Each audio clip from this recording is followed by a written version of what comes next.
Hi, I'm Bill O'Reilly. Thanks for watching us tonight. Raising revenue by punishing achievement. That is the subject of this evening's Talking Points memo. Is more of the same from President Obama today, demanding a tax increase on wealthy Americans and corporations in order to cut the enormous federal debt.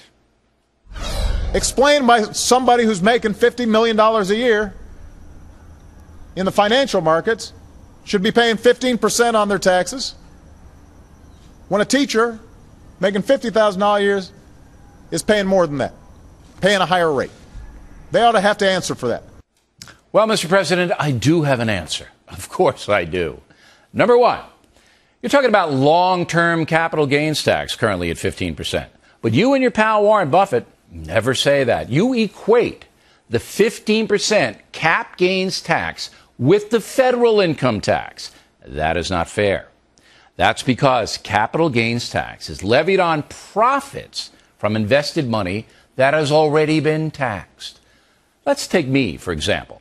I pay 35% in federal income tax. Some of my take-home pay is invested.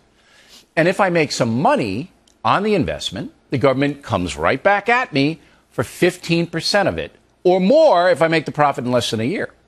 So let's see. 35% plus 15% on profits, a nice return for the feds on my sweat equity, is it not? Okay, let's continue, Mr. President. If I lose money on my investments, a good possibility, you only allow me to deduct $3,000 a year. Therefore, my risk in investing is substantial.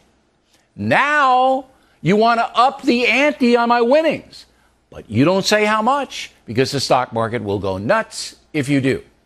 With all due respect, the tax-to-rich deal is bogus, as I'll demonstrate in a moment. And one more thing, Mr. President. In August of 2009, you said this.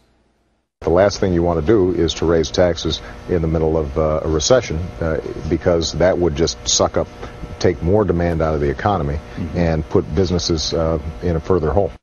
Correct. So let me ask you, what's changed in 2 years? Economy's still awful, unemployment's even higher. So why have you, Mr. President, changed your mind about a tax increase on the affluent and business? Here's the unintended consequence of Mr. Obama's revenue-enhancing plan, and I must tell you, I want the feds to get more revenue. I don't want to starve them, as some people do. We need a robust military, a good transportation system, and protections all over the place. But if you tax achievement, some of the achievers are going to pack it in. Again, let's take me. My corporations employ scores of people.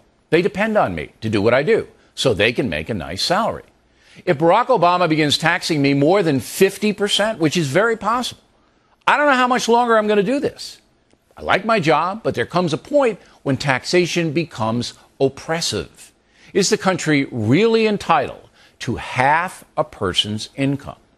Finally, this fair share garbage has got to stop.